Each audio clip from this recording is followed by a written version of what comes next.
오늘 하나님의 말씀은 고린도전서 11장에 있는 말씀입니다. 고린도전서 11장, 제가 가지고 있는 신약성경 276쪽이 있습니다.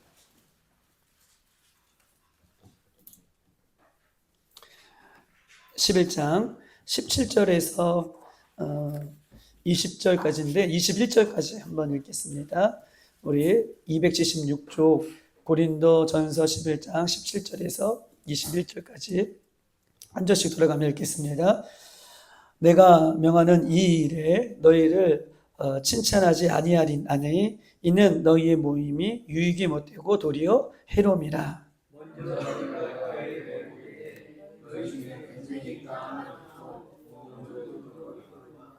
너희 중에 파당이 있어야 너희 중에 옳다 인정함을 받은 자들이 나타나게 되리라. 다 같이 이는 먹을 때에 각각 자기의 만찬을 먼저 갖다 먹으므로 어떤 사람은 시장하고 어떤 사람은 취함이니라. 아멘. 오늘 21절 어떤 사람은 갖다 먼저 먹는데요, 성만찬을. 그래서 시장함이라 배고픔을 먼저 채우고, 어떤 사람은 성만찬에 이 포도주를 너무 많이 먹어가지고 어떻게 됐어요? 취함이라. 즉 이 고린도 교회의 문제 중에 하나를 지적하고 있는데, 성만찬에 대한 이 문제를 지금 지적하고 있는 내용이에요. 너무 중요한 내용이기 때문에 오늘 함께 한번 나눠보려고 이 말씀을 준비했습니다. 이 말씀의 배경은 이래요. 사도 바울이 2차 전도여행을 이제 떠납니다. 그런데 에덴에서 갑자기 사도 바울을 죽이려고 하는 유대인들이 늘 따라다녔어요. 그래서 에덴에서 도착했는데 에덴에서도 더 있어야 되는 상황이 있었지만 쫓기다 보니 에덴에서 갑자기 고린도 지역으로 이 자기를 쫓아오는, 늘 죽이려고 하는 이 사도 바울을 죽이려고 하는 이 사람들을 피해서 에덴에서 고린도로 지금 도망치듯 지금 여기까지 고린도 지역까지 흘러 지금 바울이 도망쳐도 간 것입니다. 그리고 이 바울이 에덴에서 도망치듯 고린도의 지역에 가서 여기에 몇 개월을 머물냐 하면 18개월을 머물러요. 18개월을 머물면서 복음을 증거하였고, 18개월 동안 복음이 증거된 이후에 거기에 예수 그리스도를 믿는 성도들이 생겨서 이 성도들로 하여금 고린도의 지역의 교회를 세우는 이 배경적인 어떤 모습을 지금 갖고 있는 것입니다. 사도 바울은 2차 전도 여행을 어디로 가기를 원했냐면 사도행전 16장에 보면 아시아로 가기를 원했어요. 사도행전 16장에. 그런데 자기는 자기의 계획대로 한 번도 가지 않아요. 사도 바울은 아시아로 복음을 증거하려고 계획까지 다 짰는데 그날 밤에 성령님이 나타나서 아시아로 가는 거 안 된다 말씀해 주시고, 꿈의 환상 중에 이 마게도냐 사람 한 사람이 와서 우리를 도우라고 하는 환상과 꿈을 꿔요. 자기의 계획은 어디예요?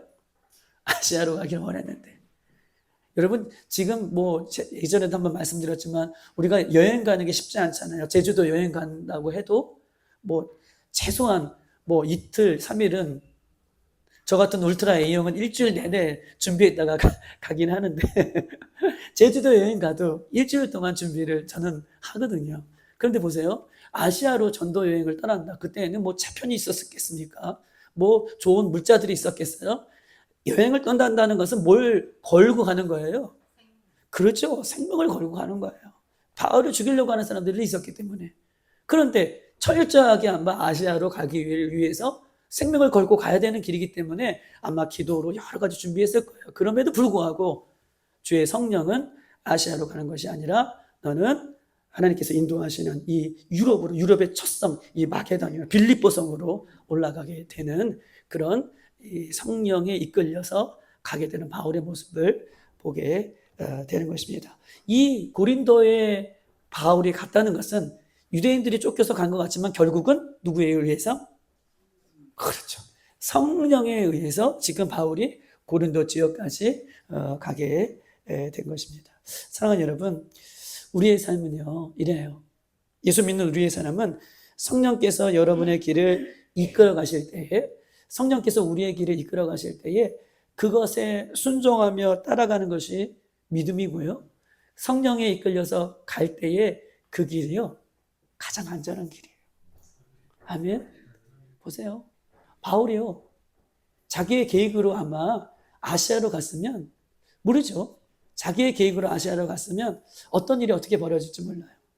고린도 교회까지, 고린도 지역까지 가기까지 성령에 이끌려서 갔기 때문에 그가요, 생명을 지킬 수가 있는 거예요. 결국 마지막에 로마까지 가게 되는 그런 일이 그의 사역 가운데에 펼쳐져요. 즉 다시 말해서 우리는요, 우리의 계획대로, 물론 우리의 계획이 무시하는 소리 아니에요. 근데 우리의 계획보다 성령의 계획이 우리는 늘 우선순위에 두어야 돼요.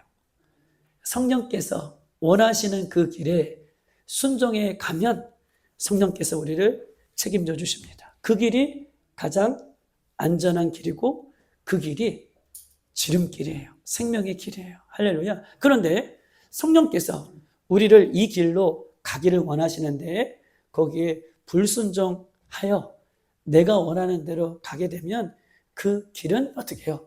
안전한 길이 될 수 없고 하나님께서 불어보시면 그것을 막을 자람이 없어요. 하나님이 흔드시면 어떻게 해요? 흔들리지 않는 이 모든 이 세상의 것들이 존재하지 않아요. 그렇기 때문에 중요한 것은, 이것은 뭐 우리가 잘 아는 말씀이지만 어쨌든 우리의 삶의 우선순위가 성령께서 원하시고 하나님께서 기뻐하시고 또 주님께서 원하시는, 말씀이 원하시는 것에 순종하며 따라가는 그 길이 우리는 가장 안전한 길이고 생명의 길이고 주님께서 우리를 지켜주시는 길이다라고 이야기를 할 수 있는 것입니다. 여러분, 어쨌든 성령에 이끌려서 고린도 지역까지 도망치듯 왔습니다. 그런데 고린도 지역은요, 저는 가봤어요. 고린도 지역은 에베소서 지역과 같이 이 지역은 어떤 도시냐면 항구 도시예요. 고린도, 에베소 지금은, 예전에는 이 에베소나 고린도 이 지역에 이 지역을 배경으로 성경이 기록될 당시에는 이 바닷물이 이 고린도 지역과 이 에베소 지역에, 에베소는 항구 도시이기 때문에 지금 얘기를 드리는 거예요. 에베소 지역까지 물이 얼마나 많이 들어왔는지 몰라요. 그런데 지금은 뭐 자연재해도 있고 뭐 이상기후도 있고 해서 고린도 지역이나 에베소 지역에 하면 그냥 도시만 있지 물의 흔적은 거의 찾아볼 수 없어요. 그 옛날에는 물이 이 고린도 지역까지 항구 도시이기 때문에 이 에베소 지역까지 물이 철렁철렁 차고 넘쳤어요. 여러분, 항구 도시는요, 이 당시에도 에베소, 고린도 지역은 항구 도시이기 때문에 항구 도시는 세계적인 무역하는 모든 사람들이 어떤 사람들이에요? 모이는 지역이에요. 뭐가 발달되어 있어요? 무역항이 발달됐고, 무역이 활발하게 발달되면 거기에 경제적인 부가가치가 올라가죠. 경제적인 부가가치가 올라간다는 거 하는 것은 고린도 지역이나 에베소 지역이나 항구 도시에는 뭐가 많다는 거예요? 머니가 감사합니다. 깜짝 놀랐네. 뭐니 해도 머니가 제일 많아요. 맞아요. 진짜. 우리 성현이가 웃는, 성현이 제가 그래, 머니가 제일 많아요. 그럼 보세요. 돈이 많고 사람이 많고 그 다음에 시간이 많으면 사람은 뭐 하게 돼 있어요? 맞아요. 타락하게 돼 있어요. 죄악 버물려 있어요. 이 항구 도시마다 죄악이 버물러요. 근데 돈이 많고 사람이 많고 그 다음에 시간이 많으면 죄악 중에서 어떤 죄? 음란의 죄가 판을 쳐요. 끝판왕이에요. 그래서 저 사람 고린도 사람이야 그러면 그 욕이에요. 무슨 욕이에요? 저 사람 안 좋은 데서 왔어 라고 하는 평가를 가질 정도로 고린도 지역은 돈도 많고 사람도 많고 시간도 많은 사람들이, 떼부자들이 거기서 어떻게 해요? 늘 질서 있는 삶이 아니라 음탕한 삶을 살아요. 너 고린도 지역에 왔어? 그럼 저 사람 음탕한 사람. 이게 유혹이었어요. 저는 에베소서 갔다 왔고 고린도전도 갔다 왔지만 그때 당시에, 예수님 당시에요. 이때 당시에 너무 놀라운 것을 한번 얘기해 드렸나요? 어떤 우리 가이드 하시는 선교사님이 저희들을 가이드해서 갔어요. 그래서 이렇게 우리 그 고족지에 가면 뼈대만 막 있는 그런 집들이 있잖아요. 고족 유산들. 그런 유산 위에 있는 어떤 집들에 도착했어요. 근데 길이 옛날에 로마가 깔았던 그 길들은요, 대리석처럼 아주 잘 되어 있는, 마치 전 로마를 아직 안 가봤거든요. 근데 이탈리아, 로마, 유럽 가면 이 돌들이, 길들이 어떻게 되어 있어요? 안 가보셨구나, 다들 유럽. 길들이 우리나라처럼 아스팔트가 아니라 무슨 길이에요? 그 뭐라 그래야 되나? 돌길? 그쵸? 돌길. 돌길이라고 해야 될까요? 그 돌들이 그렇게 아주 이렇게 박혀 있는 그런 길이에요. 그런 길에 저희들을 어느 이렇게 이런 장소에 데리고 가더니 기둥이 막 있어요. 근데 돌길에 손 모양이 이렇게 있고 다리 모양이, 우리 발가락 있잖아요. 우리 세족식 할 때 발가락 모양이, 발 모양이 딱 있어요. 그러면 선교사님이 퀴즈를 내는 거예요. 여기가 뭐 했던 장소인가요? 물어보는 거예요. 뭐 손이 이렇게 하나 있고 다리가 이렇게 그려져 있는, 마땅히 그려져 있는데 우리가 알 길을 모르잖아요. 여기 그걸 왜 표시했을까요? 뭘까요? 미성년자 출입금. 어떻게 해요? 그 사이즈에 맞는 사람, 그 이상이 된 사람만 들어가시고. 정확해요. 맞아. 아, 내가 얘기했었나 보다. 그렇죠? 제가 얘기했죠? 아니요. 어떻게 알았지? 그렇죠. 맞아요. 제가 건설 감사합니다.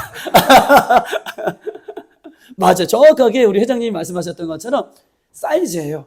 손 모양을 바닥에다 이렇게 그려놨어요. 다리 모양을 그려놨어요. 애들은 손 모양을 딱 대서 이걸 넘기면 어른인데, 이 발 모양을 딱 대서 발이 넘기면 어른인데, 발 모양보다 손 모양보다 작으면 미성년자예요. 맞아요. 그래서 여기를 들어올 수 없다는, 그 당시에도요. 놀래지도 않으시네. 그 당시에도 그 사이즈에 맞지 않으면 들어오지 못하는 장소들이 너무 많았어요. 즉 돈이 많고 무역이 발달하고 경제가 많고 사람들이 많고 하다 보니까 거기에는 그런 음란의 도시에 바울이요 18개월 동안 예수의 부활, 십자가 부활, 이 복음을 증가한다는 걸 쉬운 일인 게 있습니까? 여러분 성경학적으로요, 이것도 말씀드렸던 것 같아요. 성교학적으로 복음이 제일 잘 들어가고 이 복음을 제일 잘 믿는 분류가 있어요. 이 지역 민족들이 있어요. 그 지역 민족들을 통계하면 잘 사는 민족이 복음을 잘 받아들일까요? 못 사는 민족이 복음을 받아들일까요? 그렇죠. 못 사는 민족들이 경제적으로 막 활발하게 움직이기 전에 복음이 들어가야 이들이 복음을 순수하게 받아들이는데, 경제적으로 무슨 문화, 여러 가지 문화가 발달되면 그때부터는 복음의 문이 닫혀요. 받아들일 수가 없어요. 그런데 이 바울이 이미 고린도 지역에는 경제적으로, 문화적으로 여러 가지가 다 발달되어 있는 곳에 지금 바울이 성령에 이끌려서 거기에 18개월 복음을 증거하였고, 지금 복음이 어렵게 전해짐으로 고린도에 교회가 형성이 됐어요. 이렇게 어렵게 교회가 세워졌으면 이 복음의 능력들이 이 교회 안에서 잘 나타나야 되는데, 교회 안에서 어렵게 세워진 교회일수록 정말 형통하고 은혜스럽게 이 복음의 진수들이 그 성령의 열매들이 막 맺어졌으면 좋겠는데, 희한하게 어렵게 세워진 교회일수록 어려움이, 문제가 계속해서 고린도 교회에 등장하게 되는데, 그 등장하는 문제 중에 하나가 오늘 성찬 예식에 대한 이 문제가 고린도 교회의 문제로 대두되었고, 바울이 가장 첫 번째로 이 성찬 예식의 문제에 대한 이야기를 지금 꺼내고 있는 것이 오늘 본문의 이런 내용인 것입니다. 17절 다 같이 한번 읽어볼까요? 17절 시작. 내가 명하는 이 일에 너희를 칭찬하지 아니하니니 이는 너희의 모임이 유익이 못되고 도리어 해로움이라. 내가 명하는 이 일이라는 것은 내가 명하는 이 일이라는 것은 성찬식이에요. 성찬식. 이 일이라는 것은 성찬식. 보세요. 17절. 내가 명하는 이 일, 성찬식이 너희에게 칭찬이 되지 아니하고 오히려 너희 모임에 유익이 되지 아니하고 오히려 너희 모임에 도리어 해로움이 있다. 이 너희들이 모여서 지금 내가 너희들에게 명하는 이 성찬식에 대해서 너희들 성찬식을 행할 때 이 성찬식이 너희들의 오히려 칭찬이 되고 너희에게 유익이 되어야 되는데, 이 성찬식으로 모이는 이 모임이 너희들에게 해롭다. 여러분, 예전에는요, 초대교회는요, 우리는 1년에 보통 교회에서 성찬식을 상반기 한 번, 하반기 한 번, 부활주일 한 번, 추수감사절 한 번, 또 때를 따라서 뭐 성탄주일을 하기도 하고 또 송구영신 예배 하는 데도 있어요. 때를 따라서 그건 교회마다 좀 달라요. 그런데 대부분 교회들은 상반기 한 번, 하반기 한 번, 한 번 더 하면 성탄절, 그 다음에 송구영신 예배 이렇게 4번을 할 수 있고 각자 교회의 형편에 맞게 성찬식을 해요. 그런데 예전 초대교회는요, 성찬식을요, 그렇죠, 모일 때마다 했어요. 그때는요, 우리는 이렇게 예배당에서 모여서 성찬식을 했지만 예전에 초대교회 성도들은 모임이 어디서 모였냐면 각자의 누구의 집에서 했어요. 오늘은 우리 홍수미 장로님 집에서 모여서 거기서 막 예배하면서 거기서 뭐예요? 성찬식을 했어요. 또 내일은 우리 김재선 장로님의 집에 모여서 거기서 모일 때마다 뭐예요? 성찬식을 했어요. 그러니까 성찬식은 초대교회 성도들은 어떤 특별한 날을 정해서 성찬식을 하는 것이 아니라 매일 예수 그리스도의 이름으로 모일 때마다 뭐예요? 성찬식을 했어요. 초대교회 성도들은 그랬다는 거예요. 성찬식이 드문드문 있었던 것이 아니라 매일 습관적으로 자주 이 성찬식을 하게 되었습니다. 여러분 보십시다. 자, 이렇게 모였는데, 근데 보세요. 문제는 성찬식은 문제가 되지 않아요.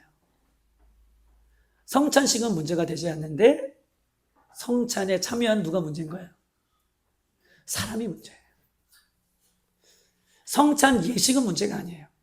우리가 이따 24절, 11장 24절, 25절, 26절로 보면 이것을 기념하라 라고 말씀하셨기 때문에 이 성찬 예식은 문제가 되지 않습니다. 그런데 문제는 성찬 예식에 참여하는 사람이 문제예요. 이해되셨어요? 규정을 해주신 것은 문제가 되지 않아요. 근데 그 규정에, 그 규례에, 예식에 참여하는 사람이 문제라고 얘기할 수 있는 것입니다. 18절 다 같이 한번 읽어보십시다. 시작. 먼저 너희가 교회에 모일 때에 너희 중에 분쟁이 있다함을 듣고 어느 정도 믿거니와, 믿었대요. 어느 정도 믿었대요. 뭘 믿었냐면 너희들이 모일 때에 분쟁이 있었다는 소리들을 계속 들어왔는데 이것이 사실이구나. 모일 때마다 이 분쟁이 있었다는 이야기를 듣고 모일 때마다 이것이 정말 사실인가라고 했는데 이제 어느 정도 이제 그것이 사실임을 믿게 되었다라고 얘기를 하고 있는 것입니다. 여러분 보세요. 너희가 교회에 모일 때에, 교회에 왜 모여요? 지금 뭐 때문에 모이는 거죠? 예배하면서 뭐 하기 위해서? 성찬식을 하기 위해서 모이는 거예요. 모일 때에, 너희가 모일 때에, 예배하고 성찬식을 하기 위해서 모일 때에 너희 중에 뭐가 있어요? 문제가 있어요. 성찬식은 문제가 아니에요. 성찬에 참여하는 사람이 문제예요. 너희가 예배하고 성찬식에 모였는데 그 모인 사람들이 분쟁이 있다라고 얘기하고 있습니다. 여러분 보세요. 성찬식은 어떤 의미예요? 우리 예수님께서 마지막 돌아가시기 전에 그렇죠. 피. 보세요. 예수님께서 돌아가시기 전에 이것은 내 살과 피다. 몸이다. 내 몸과 피다. 내 살과 피다. 라고 하면서 성찬을 띄워주면서 결국은 보세요. 여러분 보세요. 성찬은요, 예수님께서 살과 피를 흘려주시고 먹여주시면서 너희가 나는 뭐라는 거예요? 피다? 너희가 나는 하나다. 너희가 나는 뭐예요? 하나다. 예수님의 살과 예수님의 피를 함께 마심으로 이제 너희가 나는 하나다. 다시요. 너희와 나는 하나다. 하나다. 이것을 가리키는 거야. 너희와 나는 살과 피를 마심으로 인자 하나다. 이 십자가의 성찬의 의미예요. 근데요, 이 성찬을 또 서로 먹은 사람이 하나가 된 우리가 서로 어떻게 했어요? 서로 서로를 위해서 띄워주고 성찬을 했어요. 그러면 너희 예수님과 하나 된 우리가 서로 성찬을 띄워주면서 이제 서로가 뭐라는 소리예요? 서로가 다시요. 예수님의 피와 살을 살과 피를 나눠주면서 너희들이 하나고 서로 성찬을 행하며 서로 너희들이 주 안에서 하나라는 것을 지금 얘기해요. 예수님과 하나고 서로 예수님 안에서 하나다. 그런데 보세요. 너희가 모일 때마다 뭐예요? 하나가 아니라 분쟁이 있는구나 라고 칭찬하고 있어요. 여러분, 여기 우리 개역 개정에는 모일 때라고 얘기하고 있지만 원문에서는요, 교회로 모일 때, 이 모일 때는 현재 진행이에요. 매일매일 모일 때마다 뭐가 있다는 거예요. 매일매일 모일 때마다 뭐가 있어요? 분쟁이 일어난대요. 너무 신기하죠. 예수님과 하나 됐고 서로가 하나라고 성찬을 가르쳐줬는데, 모일 때, 교회로 모일 때마다, 교회에 모일 때마다 분쟁이 끊이지 않았다라고 이야기를 하고 있는 것입니다. 19절 다 같이 한번 읽어볼까요? 시작. 너희 중에 파당이 있어야 너희 중에 옳다 인정함을 받은 자들이 나타나게 되리라. 19절이에요. 너희 중에 파당이 있어야 너희 중에 인정함을 받는 자들이 나타나게 됩니다. 너희 중에 파당이 있어야 라고 얘기해요. 이런 파당이 뭡니까? 파당. 예수님과 한 몸을 이룬 교회 안에서 파당, 분쟁이 있대요. 19절, 너희 중에 파당이 있어야. 파당이라는 것은요, 우리가 잘 알고 있던 것이 끼리끼리 모이는 것이 파당이죠. 끼리끼리 모이는 거예요. 여러분 보세요. 너희 중에 교회 안에서 파당을 이룬대요. 파당이 있어야 한다고 얘기해요. 파당이 있다라고 얘기를 합니다. 근데 보세요.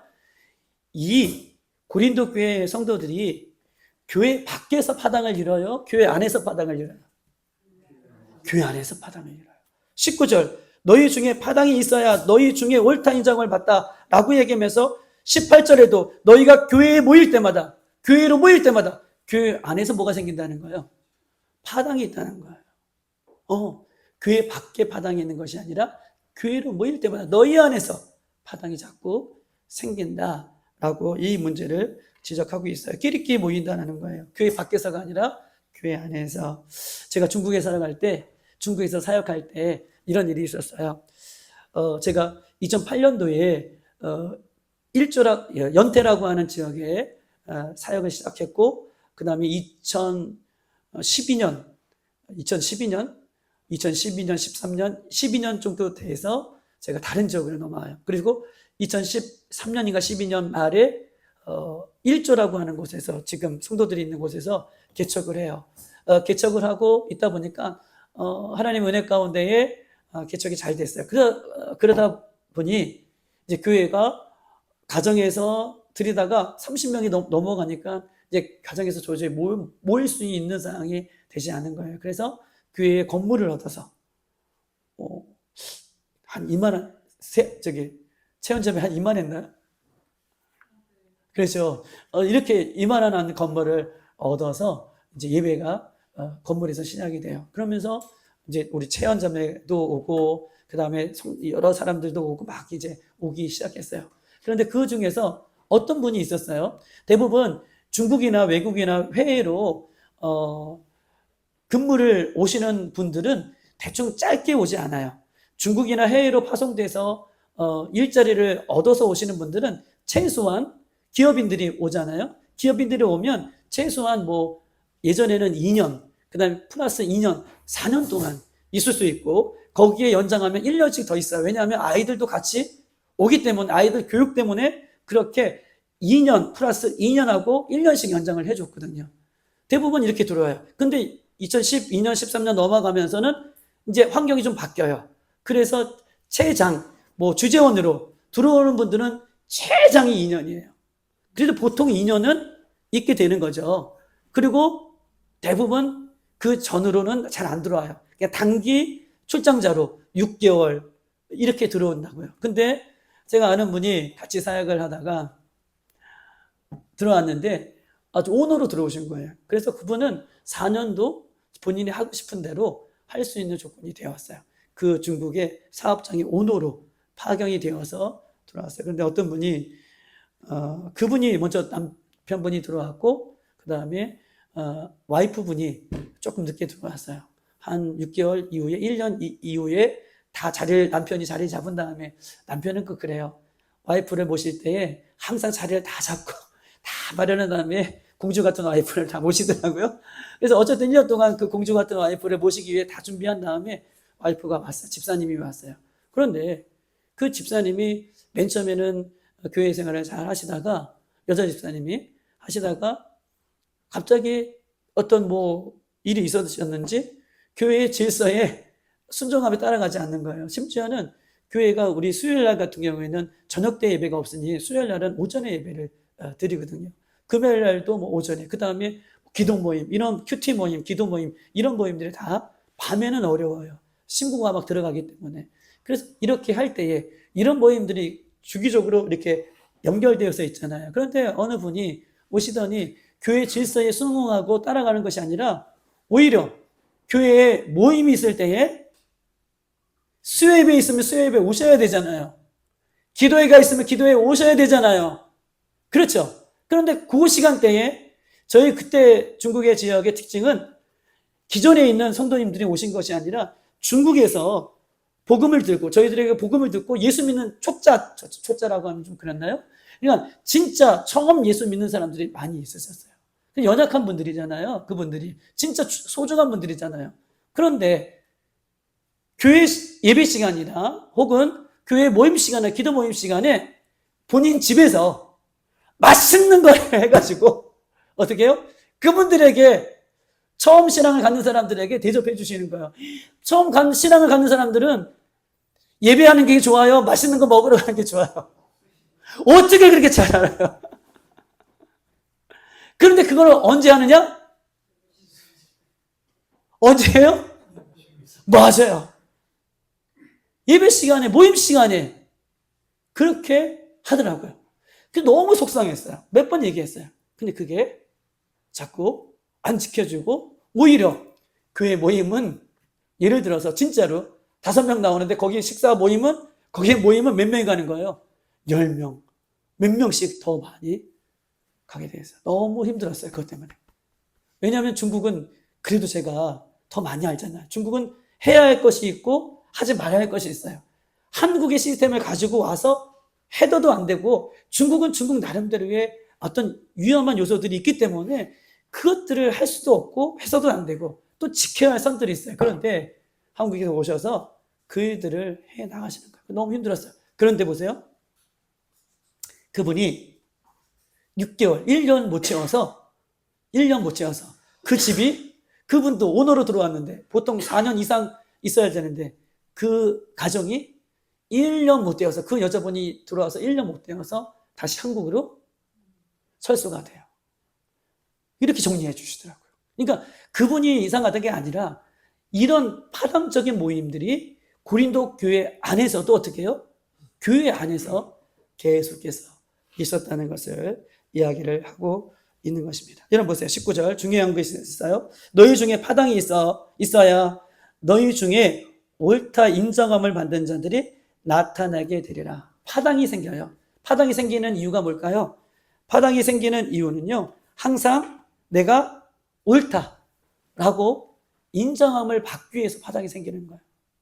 즉 파당이 생기는 이유는 내가 옳다함을 인정함을 받으려면 상대방은 옳다라고 해야 돼요? 옳지 않다고 얘기해야 돼요? 내가 옳으니 상대방은 틀렸다라고 얘기해 줘야죠. 그게 파당이 생기는 거죠. 옳은 것은 다 누구 편이에요? 내 편이죠.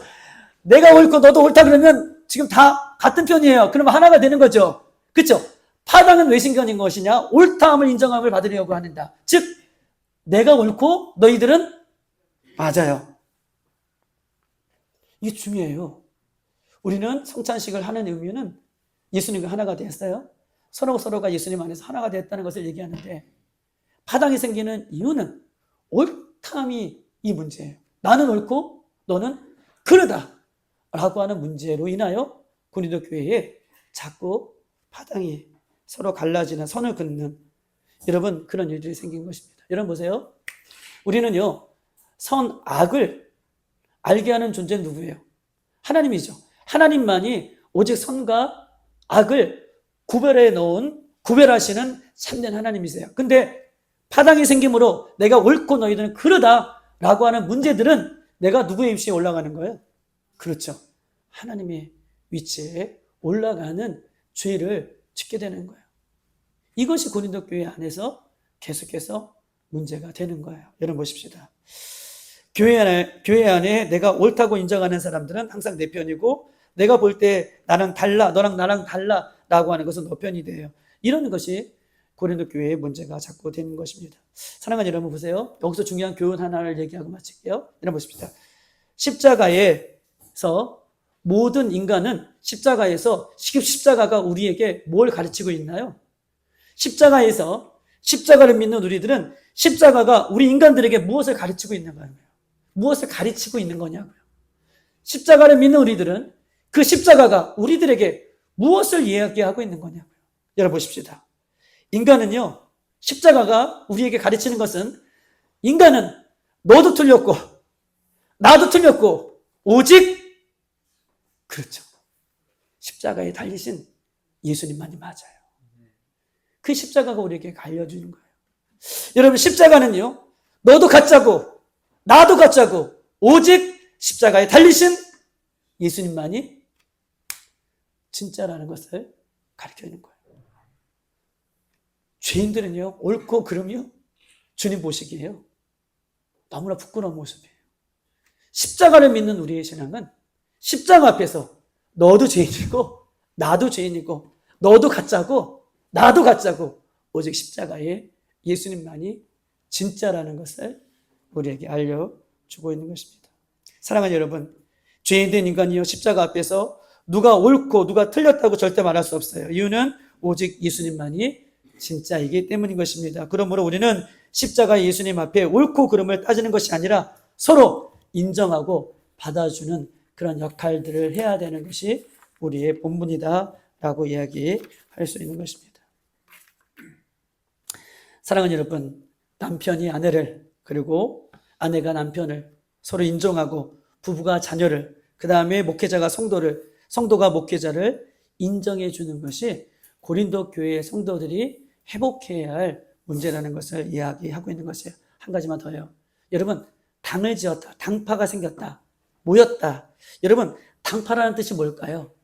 당파라는 뜻은요, 당파, 끼리끼 모인다. 이 당파라고 하는 뜻, 이 헬라어 이 동사는요, 이런 뜻이 있어요. 당파는 이단이란 뜻도 있고요, 당파는 선택하다라고 하는 뜻이 있어요. 당파는 뭐라고요? 두 가지 뜻이 있는데, 하나는 이단, 하나는 선택하다. 이 두 가지 뜻을 갖고 있어요. 여러분 보세요. 사람이 이단에 빠지는 이유는 뭘까요? 당파를 짓는 이유는 뭘까요? 이단에 빠지는 이유가 뭘까요? 사람은 당파에 이단에 빠지는 이유는 내가 생각하기에 옳다라는 것을, 당파라는 것은 이단, 그 다음에 선택하다. 여러분 선택하다만 얘기해 주세요. 이단에 빠지는 이유는 내가 옳다라고 생각하는 것을 100점. 여러분 선택하다라는 얘기해 주세요. 그렇죠? 당파라는 것은 선택하다는 뜻을 갖고 있어요. 이단에 빠지는 이유는 내가 옳다라는 것을 선택했기 때문에 이단에 빠지는 거예요. 이단에 빠지는 이유는 그래요. 그것이 옳다라고 생각하고 그 옳다라는 것을 내가 선택했기 때문에 이단에 빠지는 것. 이것이 당파를 짓는, 이 당파가 갖고 있는 뜻을 갖고 있는 것입니다. 여러분 보십시다. 십자가에 예수님을 거부하고 내가 옳다라고 생각하는 것을 선택했기 때문에 이단에 빠지는 것이죠. 예수님을 거부하고 내 생각을 선택하는 것은 결국 나를 선택하는 거예요. 이단에 빠지는 사람은 내가 옳다라는 것을 선택하는 나를 선택하는 거예요. 이단에 빠지는 것은 나를 선택했기 때문에 이단에 빠지게 돼 있어요. 우리는 뭘 선택해야 됩니까? 예수님을 선택해야 되고 진리이신 말씀을 선택하셔야 돼요. 그래야 우리는 당파에 당파에 빠지지 않을 수가 있다는 것을 이야기하고 있는 것입니다. 다시 말해 교회 안에 당파를 만들어 끼리끼리 모이는 것은요, 십자가에 피 흘려주신 예수님의 연합보다 나는 내가 원하는 것을 선택하는 것, 이것이 이단에 빠지게 되는 중요한 요인이 되는 것입니다. 20절 다 같이 한번 읽어볼까요? 마지막 시작. 그런즉 너희가 함께 모여서 주의 만찬을 먹을 수 없습니다 라고 얘기했습니다. 끼리끼리 너희끼리 모여서 성찬식을 하는 것은 성찬이 아니라고 얘기하는 거예요. 20절을 보십시다. 그런즉 너희가 함께 모여서 주의 만찬을 먹을 수 있다요 없다는 거예요? 없습니다. 이런 마음으로 모여서 성찬을 하는 것은 진짜 성찬이 아니다. 진짜 성찬은 24절이에요. 너희는 이것을 위해, 너희를 위해 피 흘리신 이것은 내 몸이라 라고 예수님께서 말씀하고 계십니다. 이것은 너희를 위하는 내 몸이다. 진짜 성찬은 예수님이 우리의 죄를 위해 찢으시고 나눠주시는 예수님의 몸이 진짜 성찬이에요. 할렐루야. 예수님께서 직접 찢으시고 너희들에게 당판을 지어서 끼리끼리 모여 먹고 마시는 거 성찬이 아니라 진짜 성찬은 예수님께서 나 같은 죄인을 위하여 몸을 찢으시는 거, 그리고 그 살을 먹여주시는 거, 그것에 연합하여 동참하는 거, 이거 진짜 성찬이고, 진짜 성찬은 우리가 5절에서도 이 잔은 내 피로 세운 새 언약이라. 예수님께서 피 흘려주심으로 우리의 죄를, 구약에서는 이 짐승이 우리의 죄를 지을 때마다 죽었는데 예수님께서 피 흘려주심으로 영원한 희생 제물이 되어주셨던 이 새 언약의 모습으로 보이셨던 것처럼 예수님께서 피 흘려주시는 것, 이것이 우리에게 있어서 진짜 성찬이 되어야 함을 오늘 본문은 이 고린도 교회 성도들에게 이야기하는 거예요. 진짜 성찬은요, 성찬식을 통해서 예수님이 나를 위해 자신의 몸을 찢어주시고 예수님께서 나를 위해, 우리를 위해 진짜 피를 흘려주시는 것, 그 의미를 기억하여 그 성찬에 동참하는 것, 이것이 우리가 예수님과 연합을 이룬 것이고 성찬에 참여하는 모든 사람들이 함께 연합을 이뤄가는 진짜 성찬이다라고 얘기하고 있어요. 사랑하는 여러분, 고린도 교회는요 매일같이 모일 때마다 성찬을 했지만 그들은요 진짜 성찬을 하지 못했습니다.